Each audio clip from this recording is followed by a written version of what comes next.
In a small village tucked between rolling green hills and sparkling rivers lived Arav, the son of a poor potter.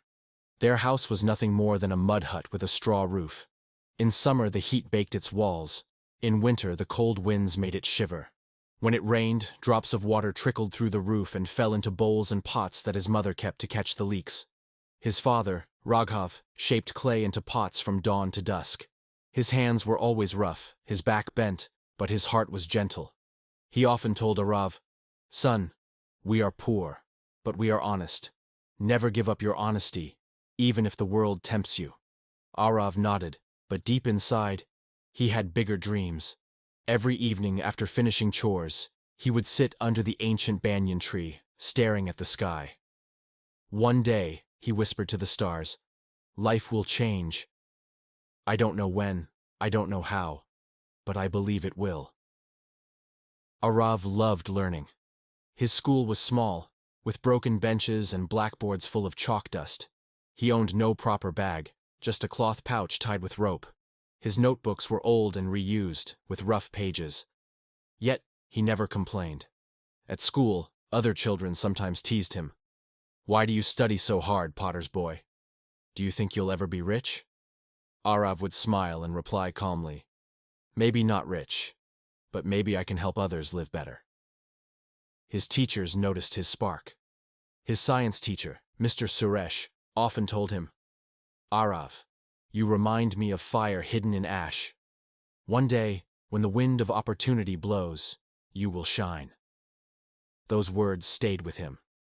At night, when the world slept, Arav studied by the dim light of an oil lamp. Sometimes the lamp would flicker and go out because there wasn't enough oil. On those nights, he sat outside, studying under the moonlight. His mother worried, "Arav, your eyes will go weak. Sleep now." But he would reply, "Ma, let me read a little more. Maybe one day this knowledge will bring light not just for me, but for all of us." He didn't just read, he experimented. He used clay, wires, old bottles, and even broken toys to learn how things worked. His tiny mud courtyard became his laboratory. One morning, Mr. Suresh came to class with exciting news. "Children, there will be a science fair in the city. The winner will get a scholarship to the best school." Arav's heart pounded. This was his chance. But then he thought of his torn shoes, his poor clothes, and his family's struggles. Doubt whispered, "How can a poor boy like you compete with city children?" Yet his father placed a hand on his shoulder and said, "Go, my son. You may not have money, but you have wisdom.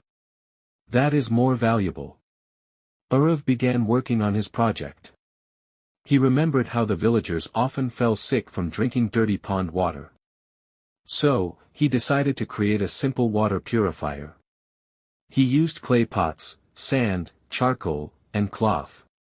Day after day, he tested it, pouring muddy water at the top and checking the clean water that dripped out from the bottom. When the villagers tried it, they were amazed. "Arav, this is magic," they said. "No," Arav smiled, "this is science. And it can help us all." The day of the fair arrived. Arav and his father walked miles to the city, carrying the heavy purifier on a wooden cart. The city was dazzling, tall buildings, shining cars, and children in neat uniforms. Arav felt small, but his father whispered, "Remember, son, gold shines even in dust."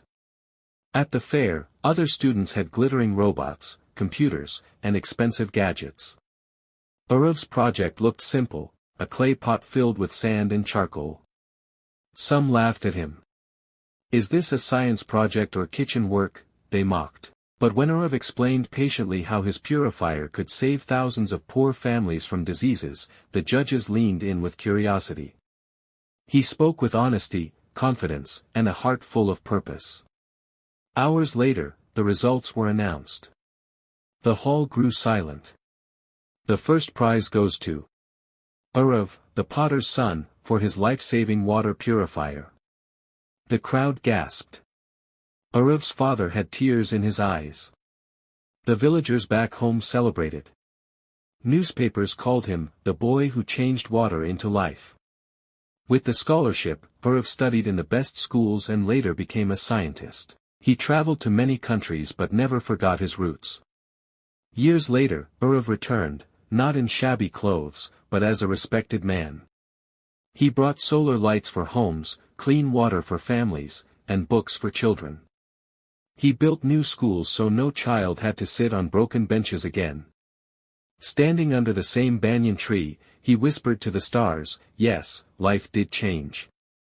But not just for me, for everyone." Moral of the story. Hard work, patience, and belief can change even the darkest life into a shining one. True success is not only about lifting yourself but also about lifting others along the way.